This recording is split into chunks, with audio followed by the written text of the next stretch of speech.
Chào mừng các bạn đã đến với kênh, mình là Sang. Hôm nay tụi mình sẽ cùng nhau khám phá 7 thí nghiệm khoa học đơn giản mà ai cũng có thể làm tại nhà. Những thí nghiệm này không chỉ giúp các bạn hiểu thêm về các hiện tượng tự nhiên, mà còn là hoạt động vui nhộn cho cả gia đình. Nào, chúng ta cùng bắt đầu nhé!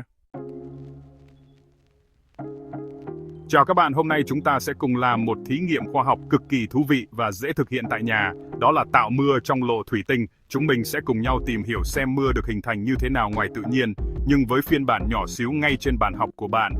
Đây là hoạt động vừa giúp các bạn hiểu về vòng tuần hoàn của nước, vừa rất vui và sáng tạo để làm cùng bạn bè hoặc người thân. Sẵn sàng trở thành nhà khoa học nhí chưa? Cùng nhau tạo ra đám mây và cơn mưa mini trong lỗ thủy tinh nhé. Để làm thí nghiệm này, các bạn chỉ cần chuẩn bị những dụng cụ rất đơn giản mà nhà nào cũng có. Đầu tiên là một chiếc lỗ thủy tinh trong suốt, càng to càng dễ quan sát. Tiếp theo là nước nóng, nhớ là nước đủ nóng để có hơi nước, nhưng không cần sôi để đảm bảo an toàn nhé. Ngoài ra, cần một ít nước lạnh, một cái đĩa nhỏ vừa miệng lỗ, và nếu có thì chuẩn bị thêm vài viên đá để làm lạnh đĩa nhanh hơn. Nhớ lấy khăn giấy để lau nếu có nước tràn ra ngoài nha. Bây giờ, mình sẽ hướng dẫn từng bước.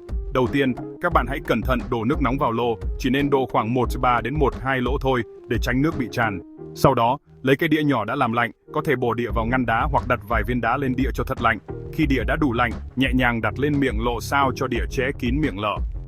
Lúc này các bạn sẽ thấy hơi nước bốc lên từ nước nóng trong lỗ và chạm vào mặt dưới lạnh của đĩa. Quan sát kỹ nhé. Chỉ sau vài phút, các bạn sẽ thấy những giọt nước nhỏ bắt đầu xuất hiện, bám vào mặt dưới của đĩa lạnh. Các giọt nước này lớn dần lên, rồi nhỏ xuống như những hạt mưa tí hon rơi vào lỗ. Đây chính là hiện tượng ngưng tụ. Khi hơi nước gấp lạnh sẽ hóa thành nước lỏng, được tự mình tạo ra cơn mưa. Như vậy thật là thú vị đúng không nào? Thí nghiệm này giống như mô hình thu nhỏ của quá trình tạo mưa trong tự nhiên. Ngoài trời, ánh nắng làm nước ở sông, hồ, biển bốc hơi bay lên cao, gặp không khí lạnh ở trên cao thì ngưng tụ tạo thành mây. Khi các giọt nước trong mây đủ lớn và nặng, chúng sẽ rơi xuống thành mưa. Trong lỗ thủy tinh này, nước nóng là nước bốc hơi, còn địa lạnh thì giống như lớp không khí lạnh trên cao. Khi hơi nước gấp lạnh sẽ ngưng tụ thành giọt nước, giống như mưa thật ngoài trời vậy. Mặc dù thí nghiệm này khá an toàn và đơn giản, nhưng các bạn nhỏ nên nhờ người lớn giúp đỡ, nhất là khi dùng nước nóng để tránh bị bỏng. Hãy luôn cẩn thận khi thao tác với nước nóng và đổ thủy tinh nhé.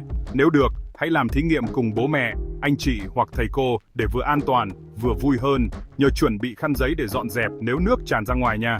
Sau khi làm xong, các bạn hãy quan sát kỹ hiện tượng vừa xảy ra và thử nghĩ xem tại sao lại như vậy. Có thể ghi lại kết quả, về lại quá trình tạo mưa, hoặc quay video để chia sẻ với bạn bè và thầy cô. Nếu muốn, các bạn thử thay đổi lượng nước nóng, số viên đá hoặc thời gian làm lạnh đĩa xem kết quả có gì khác không nhé. Mỗi lần thử là một lần học thêm điều mới về thế giới quanh mình.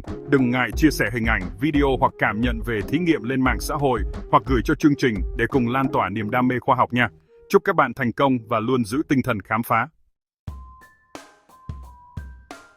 Tiếp theo, chúng ta sẽ làm một thí nghiệm cực kỳ thú vị và nhiều màu sắc, tạo cầu vồng mini ngay trong phòng học. Các bạn đã bao giờ thắc mắc vì sao cầu vồng lại xuất hiện sau cơn mưa chưa? Hôm nay, chúng ta sẽ khám phá bí mật đó chỉ với một chiếc ly thủy tinh, một chiếc gương nhỏ và ánh sáng mặt trời. Sẵn sàng trở thành nhà khoa học nhí để khám phá thế giới kỳ diệu của ánh sáng và màu sắc chưa nào? Đầu tiên, các bạn lấy một chiếc ly thủy tinh trong suốt, đổ nước vào khoảng 3/4 ly. Nhẹ nhàng đặt gương nhờ vào trong ly, nghiêng khoảng 45 độ so với mặt nước. Đặt ly nước ở chỗ có ánh nắng chiếu trực tiếp, tốt nhất là gần cửa sổ hoặc ngoài ban công. Đảm bảo ánh sáng mặt trời có thể chiếu xuyên qua ly nước và phản chiếu lên mặt gương. Nếu không có nắng, các bạn có thể thử dùng đèn pin ánh sáng mạnh, nhưng tốt nhất vẫn là dùng ánh nắng mặt trời nhé. Khi ánh sáng chiếu qua nước và phản xạ lên gương, các bạn sẽ thấy một dải màu sắc hiện lên trên tường hoặc trên tờ giấy trắng đặt phía trước ly nước. Đó chính là cầu vồng mini. Hiện tượng này gọi là khúc xạ ánh sáng. Khi ánh sáng trắng từ mặt trời đi qua nước, nó bị bẻ cong và tách ra thành nhiều màu khác nhau, giống như khi ánh sáng mặt trời tán sắc qua giọt mưa để tạo cầu vồng trên trời. Các màu đỏ, cam, vàng, lục lam, chàm, tím là các thành phần của ánh sáng trắng, được tách ra nhờ khúc xạ và phản xạ. Để thí nghiệm thêm hấp dẫn, các bạn có thể thử thay đổi góc nghiêng của gương hoặc di chuyển vị trí ly nước. Mỗi lần thay đổi, cầu vồng sẽ di chuyển, thay đổi kích thước hoặc rõ nét hơn. Thử xoay nhẹ gương, nâng hạ ly nước xem cầu vồng xuất hiện ở đâu và có hình dạng như thế nào nhé. Đặt tờ giấy trắng ở nhiều vị trí khác nhau để quan sát sự thay đổi của dải màu. Đây là dịp tuyệt vời để các bạn tự khám phá và hiểu rõ hơn về ánh sáng trong tự nhiên. Đừng ngại thử nhiều lần, vì mỗi lần thay đổi góc độ, bạn lại phát hiện ra điều mới về cầu vồng của mình. Khoa học thật là kỳ diệu đúng không? Chỉ với vài vật dụng đơn giản và một chút tò mò, các bạn đã tạo ra hiện tượng thiên nhiên tuyệt đẹp ngay trong phòng học. Đừng quên dùng điện thoại hoặc máy ảnh ghi lại khoảnh khắc sắc màu này nhé. Các bạn có thể chia sẻ thành quả với bạn bè, thầy cô hay người thân để cùng nhau yêu thích khoa học hơn. Nhớ rằng, mỗi lần làm thí nghiệm này, bạn không chỉ học về ánh sáng và màu sắc mà còn rèn luyện khả năng quan sát, kiên nhẫn và sáng tạo nữa. Chúc các bạn có trải nghiệm thật vui và bổ ích với thí nghiệm cầu vồng mini này. Hãy tiếp tục khám phá, đặt câu hỏi và luôn tìm hiểu về thế giới quanh mình, vì khoa học còn nhiều điều kỳ diệu đang chờ bạn khám phá. Bây giờ, mình cùng thử thí nghiệm trưng nồi, chìm với nước muối nhé. Khi thả trứng vào cốc nước sạch, trứng sẽ chìm xuống đáy. Nhưng nếu dùng nước muối đậm đặc, trứng lại nổi lên mặt nước. Nước muối có mật độ lớn hơn trứng, tạo lực đẩy giúp trứng nổi. Đây là minh họa cho nguyên lý Archimedes. Các bạn thử thay đổi lượng muối hoặc dùng vật khác để xem kết quả có gì khác không nhé. Nhớ ghi chú kết quả vào sổ tay khoa học của mình nha. Giờ mình cùng tạo bong bóng xà phòng cầu vồng lấp lánh nhé. Các bạn chỉ cần dung dịch xà phòng, ống hút và đĩa sạch, thổi nhẹ là đã có bong bóng nhiều màu sắc rồi. Màu sắc xuất hiện nhờ hiện tượng giao thoa ánh sáng trên màng bong bóng siêu mỏng. Các bạn thử chiếu đèn pin hoặc dùng ánh nắng để quan sát sự thay đổi màu sắc nhé. Đừng quên chụp lại những khoảnh khắc đẹp và chia sẻ với mọi người nha. Các bạn đã từng muốn tạo núi lửa mini ngay tại nhà chưa? Cho baking soda vào lô, thêm phạm màu đỏ hoặc cam, rồi đổ giảm vào nhé. Hỗn hợp sẽ sủi bọt, trào ra như dung nham. Đây là phản ứng hóa học tạo khí CO2 đó các bạn. Các bạn thử thay đổi lượng baking soda hoặc giảm để tạo ra những vụ phun trào khác nhau nhé. Nhớ đeo găng tay và dọn dẹp sạch sẽ sau khi làm thí nghiệm nha. Hôm nay, tụi mình sẽ cùng làm một thí nghiệm khoa học cực kỳ thú vị và đầy màu sắc, nước đổi màu với bắp cải tím. Thí nghiệm này giúp các bạn tìm hiểu về axit và bazơ rất trực quan, lại cảm giác như đang làm nhà khoa học thực thụ ngay tại nhà hoặc lớp học. Rất đơn giản, an toàn và phù hợp với mọi lứa tuổi, nhất là các bạn nhỏ thích khám phá thế giới xung quanh. Các bạn sẽ được tận mắt thấy màu sắc thay đổi kỳ diệu chỉ với những nguyên liệu quen thuộc trong bếp. Sẵn sàng ngạc nhiên với những điều kỳ diệu của hóa học chưa nào? Đầu tiên, các bạn chuẩn bị một ít lá bắp cải tím tươi nhé. Bắp cải tím có chứa sắc tố đặc biệt tên là anthocyanin, có thể đổi màu khi gặp axit hoặc bazơ. Cắt nhỏ lá bắp cải tím, cho vào nồi hoặc bát lớn, rồi đổ nước nóng lên và để khoảng 10-15 phút cho ra màu. Khi dung dịch đã nguội, lọc bỏ xác lá, chỉ giữ lại nước màu tím. Chia đều nước này vào các cốc nhỏ để chuẩn bị cho bước tiếp theo. Bây giờ các bạn chuẩn bị một số nguyên liệu dễ kiếm như nước cốt chanh, muối, xà phòng, giam, baking soda, nước khoáng hoặc nước ngọt có ga. Nhờ từng loại vào các cốc dung dịch bắp cải tím.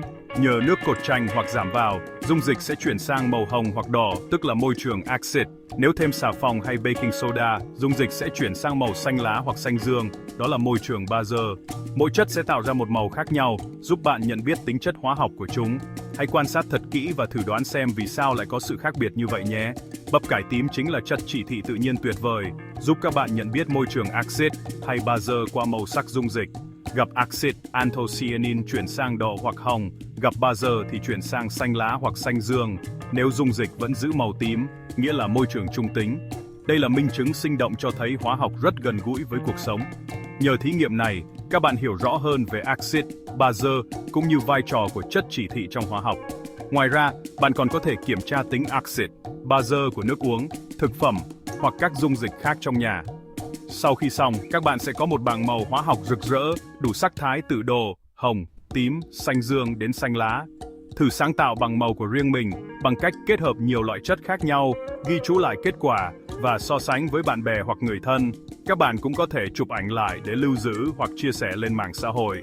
Thí nghiệm này không chỉ giúp bạn học hóa học một cách sinh động, mà còn rèn luyện khả năng quan sát, tư duy logic và sự sáng tạo. Đừng ngại thử thêm các loại chất mới để khám phá thêm nhiều điều thú vị nhé. Chúc các bạn có trải nghiệm tuyệt vời và bổ ích với thí nghiệm này. Cuối cùng, chúng ta sẽ tạo sương mù trong chai để hiểu về quá trình ngưng tụ nhé. Rót nước nóng vào chai, lắc đều, đổ nước thừa ra, sau đó thả que diêm vừa tắt vào chai rồi đậy nắp lại. Đất đá lạnh lên miếng chai, các bạn sẽ thấy sương mù trắng xóa xuất hiện bên trong. Hơi nước gặp lạnh sẽ ngưng tụ thành những giọt nhỏ, rộng quá trình tạo sương mù ngoài tự nhiên. Các bạn hãy thử nhiều lần và chia sẻ thành quả của mình nhé.